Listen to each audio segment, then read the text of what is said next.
You're the person at work everyone relies on. The high performer, the problem solver, the one who always gets it done. But if we're being honest, you're starting to feel like that loyalty has become a cage. You're stuck, and you know you're worth more than you're being paid. If this sounds familiar, it's because you're probably making some common, subtle career mistakes. In this video, we're breaking down 20 career moves that are absolutely killing your earning potential and, more importantly, how to fix them. This isn't about working harder. You're already doing that. This is about the huge difference between being good at your job and being good at building leverage for your career. So many high performers, people just like you, accidentally get comfortable inside one company. You optimize for competence, but you kill your salary growth, your promotion speed, and your options outside those walls. The big idea for this whole video is this: you must stop making career moves that make you more valuable to your employer while making you less valuable on the open market. The 20 mistakes we're covering fall into 4 categories: visibility mistakes, leverage mistakes, networking mistakes, and strategy mistakes. Figuring out which bucket your bad habits fall into is the first step. Let's get into it. Part 1, the visibility mistakes. This first group of mistakes is the sneakiest because it feels wrong to fix. You think that doing great work should be all the visibility you need. That's a dangerous assumption. Like one career coach I follow says, if the right people don't know what you did, it doesn't count. Let's start with the biggest one. 1. Expecting great work to speak for itself. The problem: you truly believe your results are so obvious they don't need any explanation or promotion. You think, my work is great. My boss sees it. The numbers are right there. Of course, they'll reward me. The reality, let's be real, no one is thinking about your career as much as you are. Your manager is busy. Executives are staring at spreadsheets, not tracking your individual heroic efforts. What you see as undeniable value, they see as business as usual. Your excellence becomes the new normal, and your reliability becomes invisible. You aren't being recognized because your work is bad, but because it's become part of the background noise. You're waiting for a gold star that's never going to come because in their minds, you're just doing the job they already pay you for. This is exactly how you end up watching someone who is half as competent but twice as loud get the promotion you deserved. The fix: you have to become the narrator of your own story. This isn't about bragging, it's about strategic communication. Start a proof of work folder. Every time you finish a project, solve a problem, or get good feedback, save it. Then, in your one-on-ones, don't just report on your to-do list. Frame your work in terms of impact. Instead of, I finished the Q3 report, say, I wrapped up the Q3 report, and by analyzing the supply chain costs, I found a potential $50,000 in savings for next quarter. You're not just doing the work, you're connecting your actions to business results. You're making your value impossible to ignore.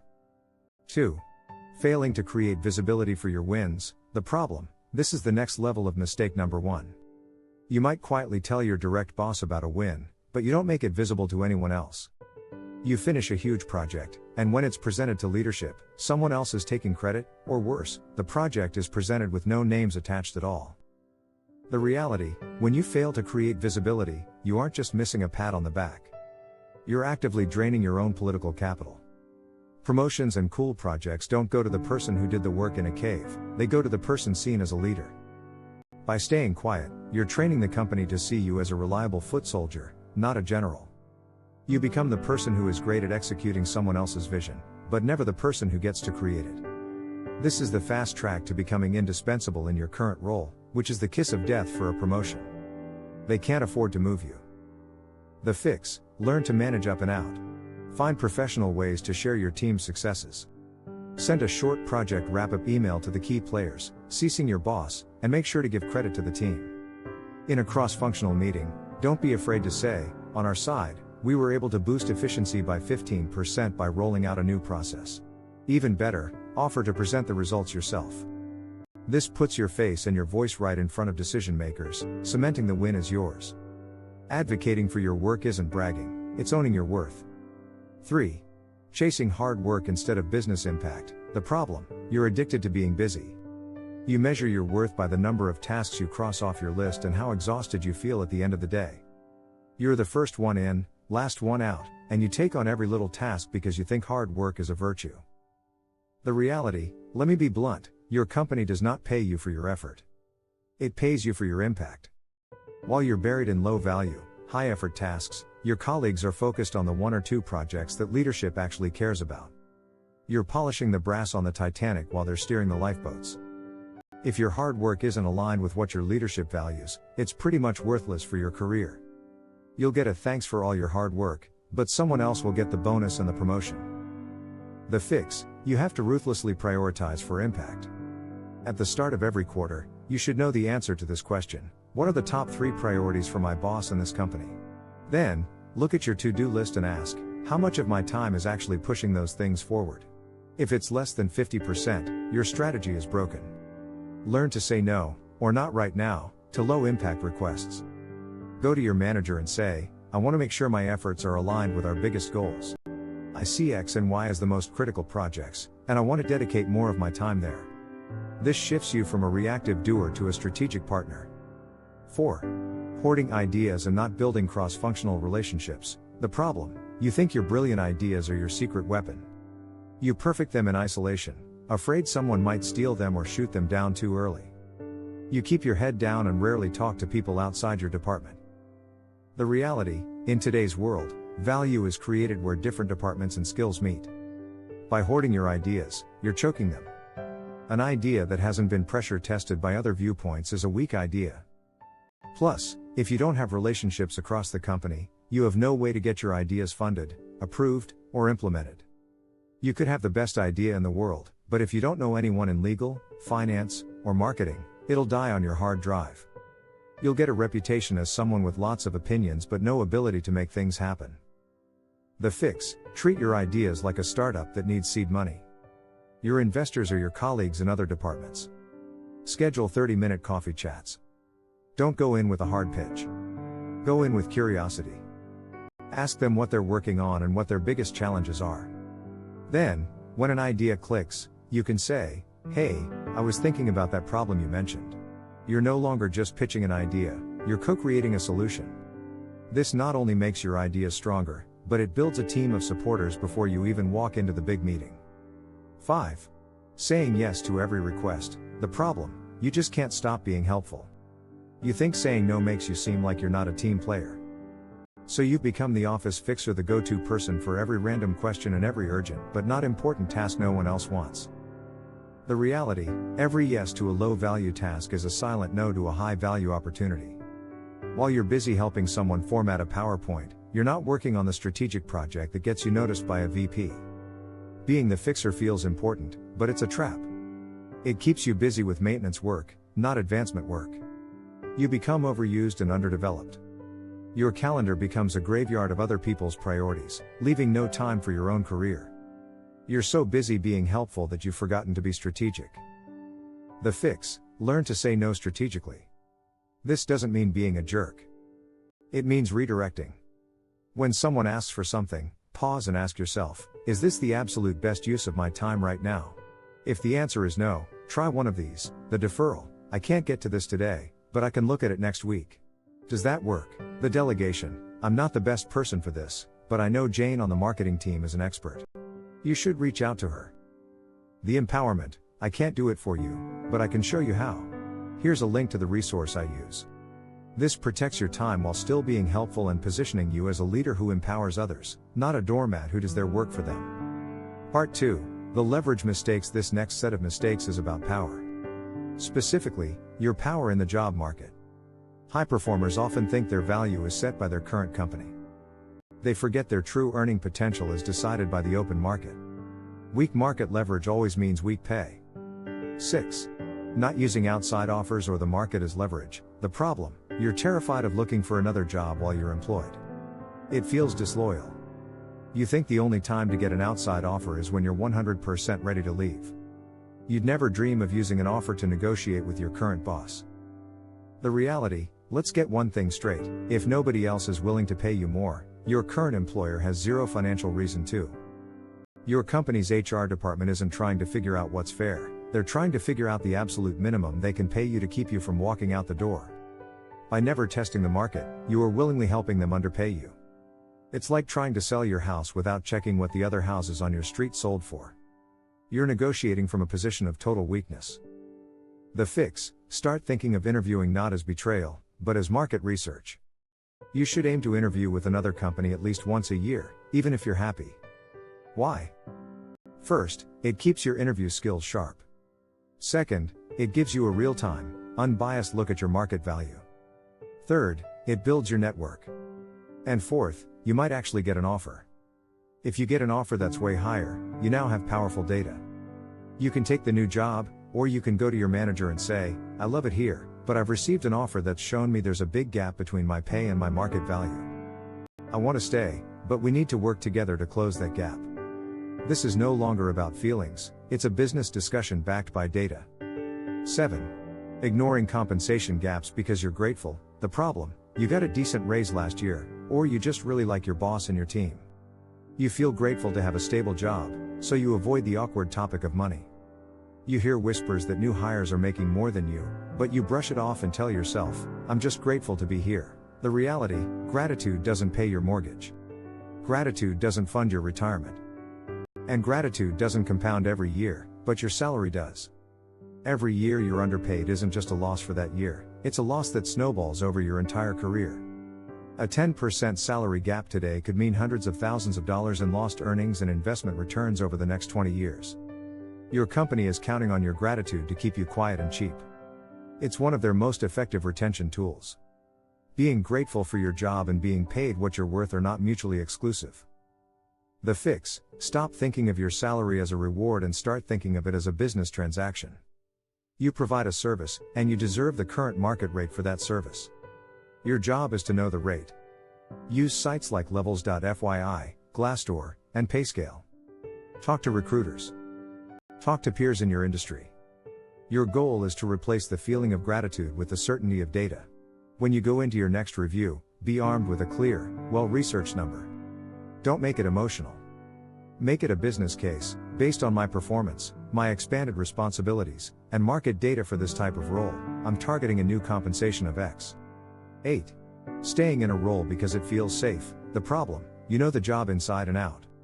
You're good at it. The people are familiar, the paycheck is reliable. It's comfortable. The thought of starting over somewhere new, learning new systems, and proving yourself all over again sounds exhausting. So you stay. You call it safety. The reality: you've confused comfort with safety. That comfortable role is actually one of the most dangerous places you can be. Why? Because comfort kills momentum. While you're coasting, your skills are slowly becoming obsolete. The market is shifting, new tech is emerging, but you're standing still. What feels like a safe harbor is really a stagnant pond. The longer you stay, the less marketable you become. Then one day, there's a reorg or a round of layoffs, and you get thrown back into the job market, blinking in the sunlight, with an outdated skill set and a cold network.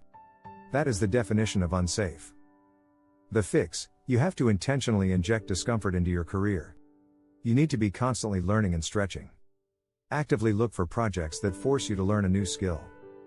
Volunteer to lead something you're only 60% qualified for. Find a mentor 2 levels above you and ask them what skills you need for the future.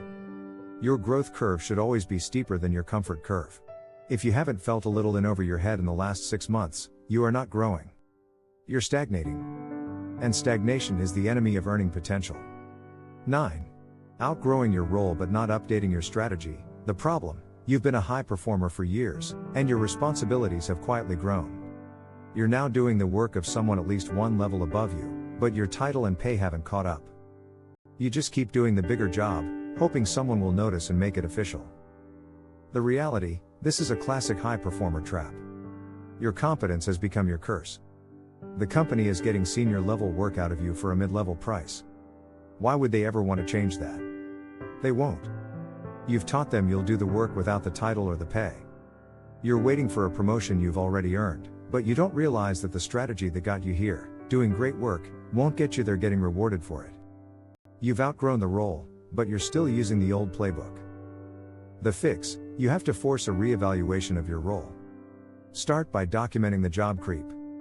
For 1 month, keep a detailed log, highlighting everything you do that falls outside your official job description. Then, schedule a meeting with your manager. Don't go in complaining. Go in with a business proposal. Show them the evidence and say, my role has evolved significantly. I'm now managing X, responsible for Y, and driving Z, which I believe aligns more closely with a senior manager title. I drafted an updated job description that I think accurately reflects the work I'm doing. I'd like to discuss making this official. You're reframing the conversation from you wanting a promotion to the company needing to accurately classify the role you're already doing. 10. Never setting a deadline for your own promotion or exit. The problem: you have a vague idea that you'd like to be promoted sometime next year. You mention it to your boss, have your review, and then you just wait. You don't have a specific timeline. You're operating on your company's schedule, not your own. The reality: a goal without a deadline is just a wish. By not setting your own timeline, you're giving up all control of your career to your employer. And trust me, their timeline for you will always be slower than it should be. They have no urgency. But you should. Every month that passes without that promotion is a month of lost income, lost experience, and lost momentum. You can get stuck for years in this waiting game, growing more frustrated and watching others pass you by, all because you never created your own sense of urgency. The fix: create a promotion or exit plan. First, get crystal clear alignment with your manager. Ask the magic question: what specific, measurable things do I need to achieve in the next 6 months to be promotion ready? Get it in an email. Then, you set a private deadline for yourself. If I hit these goals by date, and there's still no clear path to promotion, I will officially start my job search. This isn't an ultimatum you give your boss. It's a commitment you make to yourself. It creates the personal accountability that's been missing. You either move up or you move out. But you're not staying still. Alright, we're halfway through. If you're still with me, and if any of this is hitting a little too close to home, do me a quick favor and hit that like button. It tells YouTube this is valuable information and helps more people like us find this content. And if you want to make sure you don't miss future videos on how to take back control of your career, hit subscribe. Now, let's get back to the mistakes. Part 3, the networking mistakes. A lot of high performers hear the word networking and cringe. They think of it as schmoozing or slimy office politics. They couldn't be more wrong. Networking isn't about being political, it's about building your career's infrastructure. Relationships are how things get done and how careers are made. 11. Refusing to build an external network. The problem: your entire professional world exists inside your current company. All your contacts, all your mentors, all your work friends are current colleagues.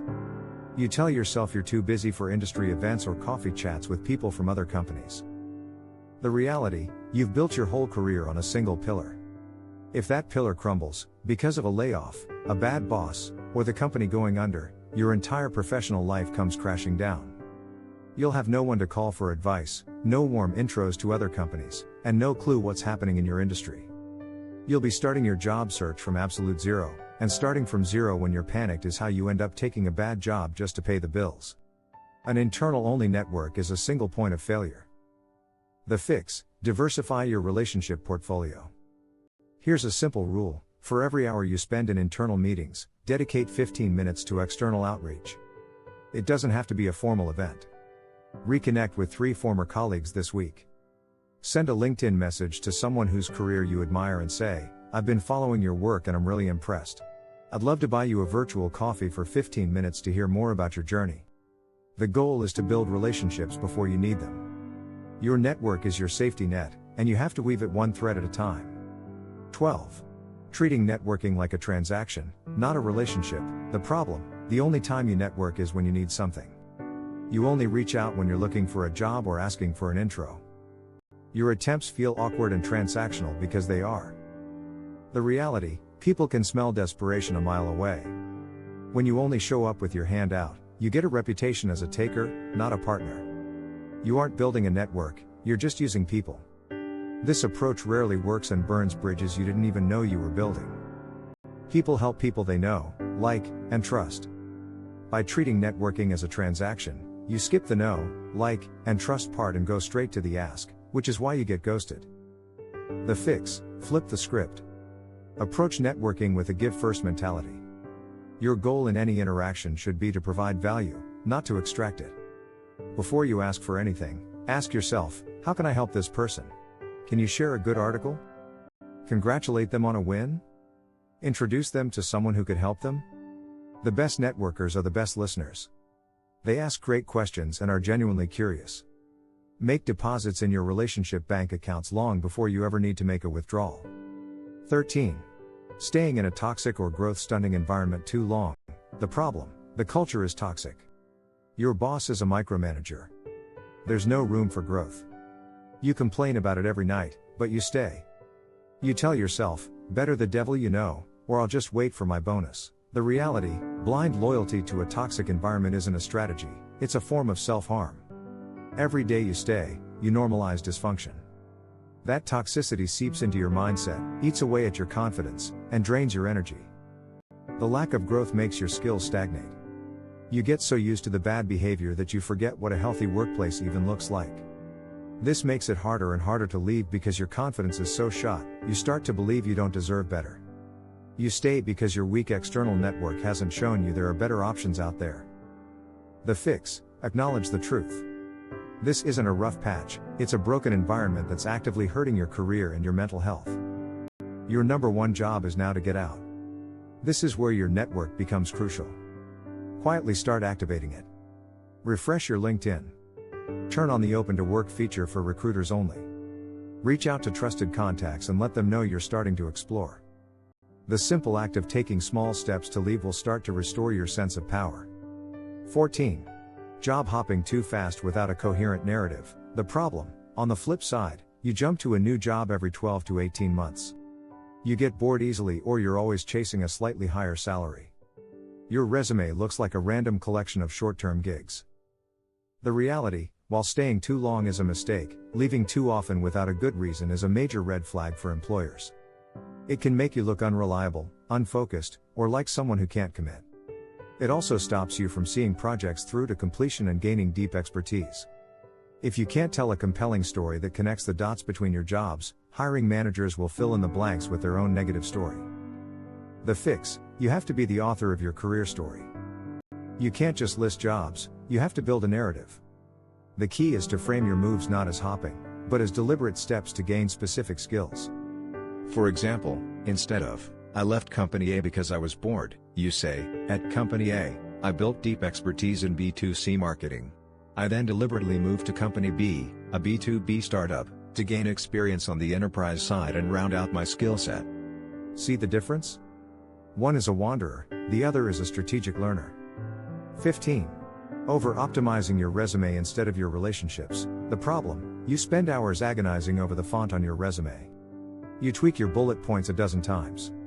You believe the perfect resume is the key to your next big opportunity. The reality: a resume is a static document about your past. Your relationships are a living asset that can shape your future. The hard truth is that most of the best jobs are never posted publicly. They're filled through referrals. While you're busy polishing your resume to send into the black hole of an online application portal, someone else is getting a warm intro to the hiring manager. You're focused on the wrong thing. The fix: use the 80-20 rule. Spend 20% of your job search time updating your resume. Spend the other 80% talking to people. Your goal should be to get your resume handed to the hiring manager by a trusted source, not just to submit it online. When you find a job you're interested in, don't just hit apply. Search LinkedIn for anyone in your network who works there. Reach out and ask for a 15-minute chat to learn about the role. A referral is worth 1,000 perfectly crafted bullet points. Part 4, the strategy mistakes. This final bucket of mistakes is about your mindset. These are the underlying errors that cause all the other mistakes. If you can fix your strategy, you can fix your career. 16. Letting your manager own your career. The problem: you think your manager is responsible for your career development. You wait for them to suggest a training course, put you up for promotion, or give you a stretch project. You see your career as something that just happens to you. The reality: your manager's job is not to be your personal career strategist. Their job is to deliver results for the company. If your career development helps with that, great. But if it's inconvenient, it will always be their second priority. By outsourcing your career plan to your manager, you're putting your future in the hands of someone with competing interests. You're hoping they have the time, the political capital, and the memory to advocate for you. Hope is a terrible career plan. The fix: you are the CEO of your career. Your manager is a key advisor, but you are in charge. You need to proactively manage your own development. Don't wait for them to suggest training, go to them with a proposal. I've identified that data visualization is a key skill for our team's future. I found this course that I believe will help me deliver on our Q4 goals. I'd like to request your support. Don't wait for a stretch assignment, create one. You own the plan, you just invite your manager to support it. 17. Waiting until you feel 100% ready. The problem, you see an exciting job posting, but you only meet 7 out of the 10 requirements. You immediately count yourself out, thinking, I'm not ready. I need more experience. The reality, if you feel 100% ready for a new role, you are already overqualified for it. Growth happens in your stretch zone, not your comfort zone. By waiting for that magical feeling of readiness, you're making sure you'll always be one step behind. The people getting ahead are comfortable with being a little uncomfortable. They know a job description is a wish list, not a requirement list. Your fear of not being ready is keeping you from the very experiences that would get you ready. The fix: adopt the 70% rule. If you meet 70% of the qualifications and you're genuinely excited about learning the other 30%, you should apply. Reframe your gaps as growth opportunities. In your cover letter and interview, address it head on.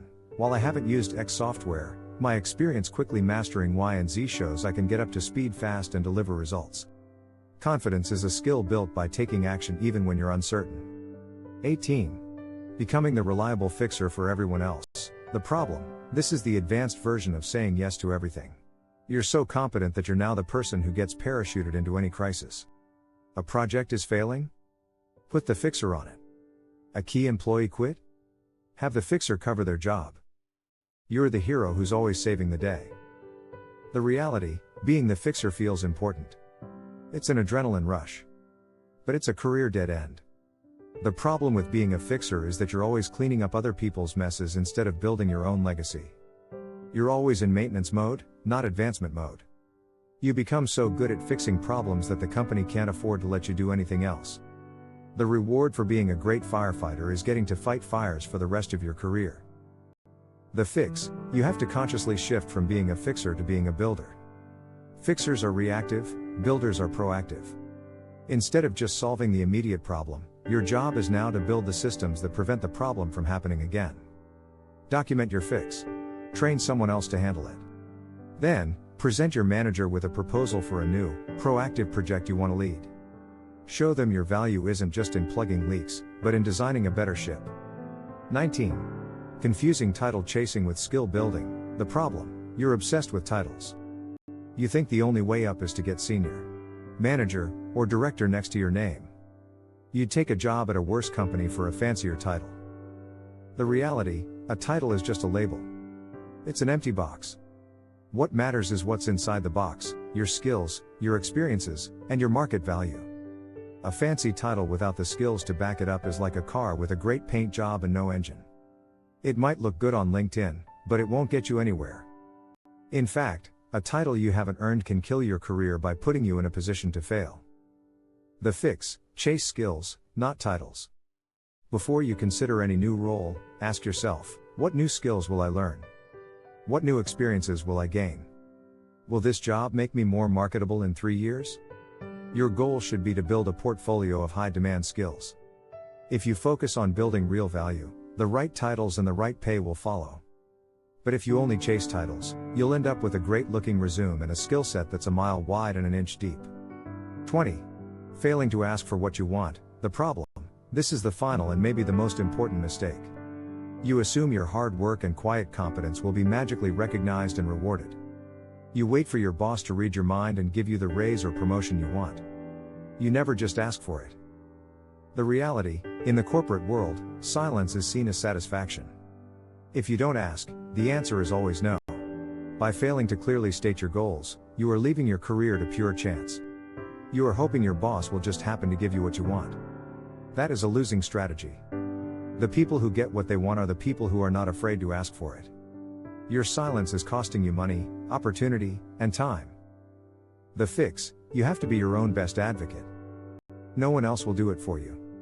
This means getting crystal clear on what you want, and then having the courage to say it out loud. Practice it. Write it down. Say it in the mirror.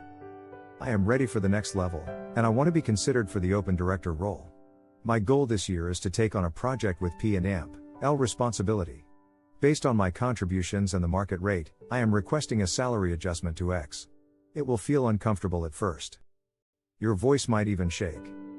Do it anyway. It is the single most powerful move you can make to reclaim control over your career. So, there you have it. 20 common, but stupid, career moves that are killing the earning potential of high performers just like you. We've talked about the visibility mistakes, like expecting your work to speak for itself. We've covered the leverage mistakes, like being afraid to test your market value. We've exposed the networking mistakes, like treating relationships as transactions. And we've broken down the strategy mistakes, like letting your manager own your career. The hidden thread connecting all of these is a huge misunderstanding. You think your career is about performance. It's not. Your performance is just the price of admission. Real career growth, and the money that comes with it, is about strategy, visibility, and leverage. The hidden killer of your earning potential isn't incompetence. It's staying in a system where your true value is only known to the people who benefit from paying you less. So my final message to you is this: don't just become better at your job. Become harder to underpay. If this video opened your eyes, and you want to build a real strategy to increase your leverage and your income, I've put together a free email course called the 7-Day Leverage Audit. It's a series of short, daily emails with a simple exercise to help you see where you're losing power and how to start getting it back. The link is in the description below. It's completely free, and it's the first step to moving from being a valuable employee to being a valuable asset in the marketplace. Thanks for watching. I'll see you in the next one.